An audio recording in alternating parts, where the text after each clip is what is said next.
Olá! Nesta análise, a gente vai fundo em um dos conceitos mais básicos da nossa realidade. Sabe, aquela coisa que organiza cada dia, cada momento das nossas vidas, mas que talvez não seja nada do que parece. Vamos juntos questionar a própria natureza do tempo. Ok, para começar, vamos mergulhar de cabeça numa ideia bem forte do filósofo da religião Mircea Eliade. Ele diz, basicamente, que a nossa crença no tempo é que nos consome, e não o tempo em si. É um ponto de partida bem instigante, não é mesmo?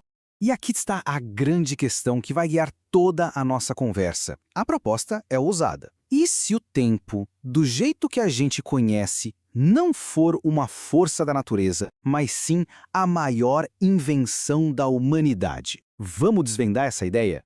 Certo. Para a gente poder entender essa ideia, primeiro a gente precisa desmontar a história que sempre contamos a nós mesmos sobre o que é o tempo.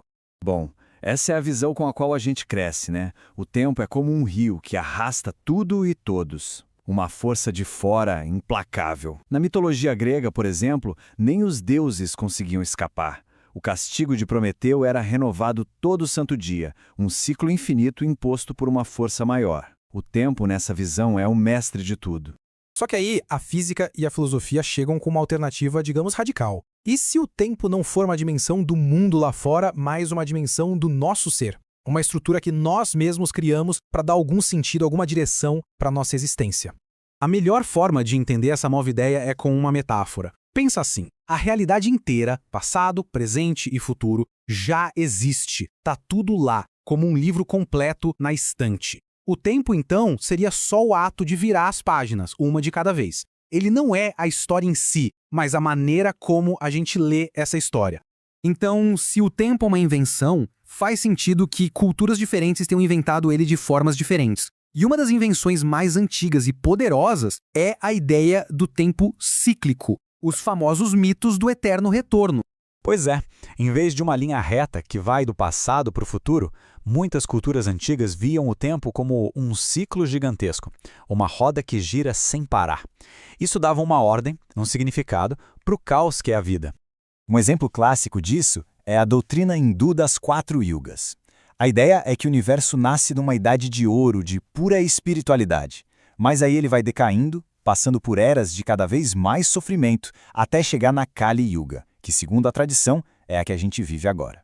Mas o legal é que o fim é sempre um novo começo. É um ciclo cósmico que dá um propósito até mesmo para a dor. E aqui está o ponto crucial. Essas não eram só historinhas. Eram, na verdade, ferramentas psicológicas muito poderosas. Ao colocar o sofrimento e a morte dentro de um ciclo de regeneração, eles se tornavam suportáveis, sabe? Até mesmo necessários para o renascimento que viria depois.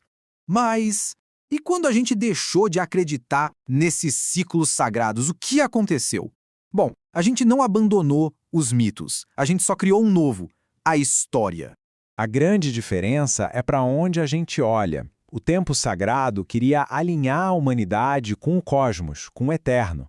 Já o tempo histórico, que é o nosso tempo, quer garantir a sobrevivência do grupo social. A função, no fim das contas, é a mesma: criar uma sensação de permanência, de continuidade.